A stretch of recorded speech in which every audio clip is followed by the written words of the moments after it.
నమస్తే అండి. ఈరోజు నేను చిలకడ దుంపలు ఉడకబెడుతున్నానండి. చాలా సింపుల్గా చాలా టేస్టీగా ఉంటాయండి. ఇలా ఉడకబెట్టుకుంటే నేను 1/2 కేజీ చిలకడ దుంపలు తీసుకున్నానండి. శుభ్రంగా కడిగి ముక్కలు కోసుకున్నానండి.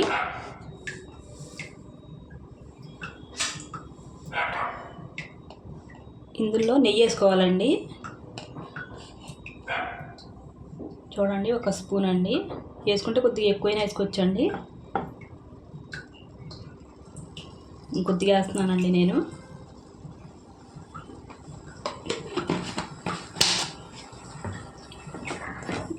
ఎంత తగిలేలాగా కలుపుకోవాలండి బాగాని.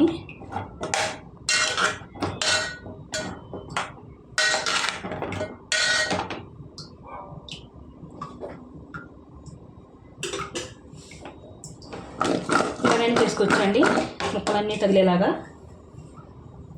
మన నీళ్ళు అవసరం ఉంటే కొద్దిగా చిలకరించుకోవాలండి, అంతేనండి. వేసుకోకూడదు, అలాగా నీళ్ళు వేసుకుంటే బాగుండదు. ఇలాగైతే తొందరగా కూడా ఉడికిపోతాయండి చిలకడ దుంపలు. అన్నీ సమానంగా ఉండేలాగా అలాగా పెట్టుకొని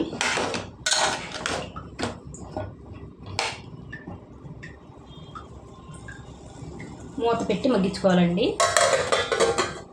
ఇలాగా మధ్యలో చూపిస్తూ ఉంటానండి మీకు. చూడండి ఎలా ఉడుకుతుంది. ఇలా మధ్యలో కలుపుకుంటూ ఉండాలండి కొద్దిగా.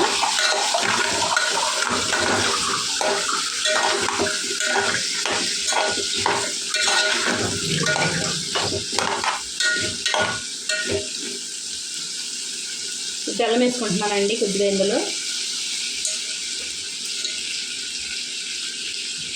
బెల్లం కూడా రుచికి తగినట్టు వేసుకోవచ్చండి.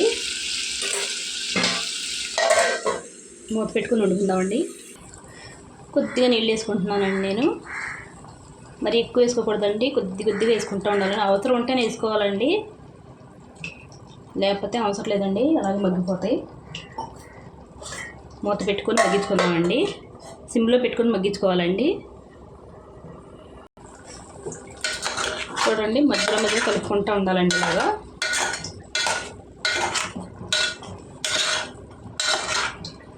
ఇలాగ ఉడకబెట్టుకుంటే చాలా టేస్టీగా ఉంటాయండి చిలకడ దుంపలు. ఇలా కలుపుకొని మూత పెట్టి అలా మగ్గనిస్తే బాగా మగ్గుతాయండి మెత్తగాని.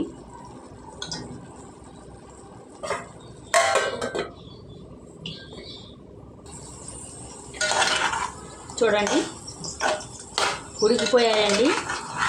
ఇంకొక 2 నిమిషాలు అయితే ఇంకా బాగా ఉడికిపోతాయండి.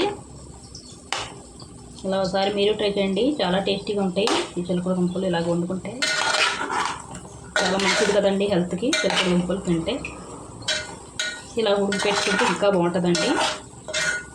ఎన్నైనా తినేయచ్చు ఇలాగైతే, చాలా టేస్టీగా ఉంటాయి. మూత పెట్టేసి ఇంకొక 2 నిమిషాలు వండుకుందామండి.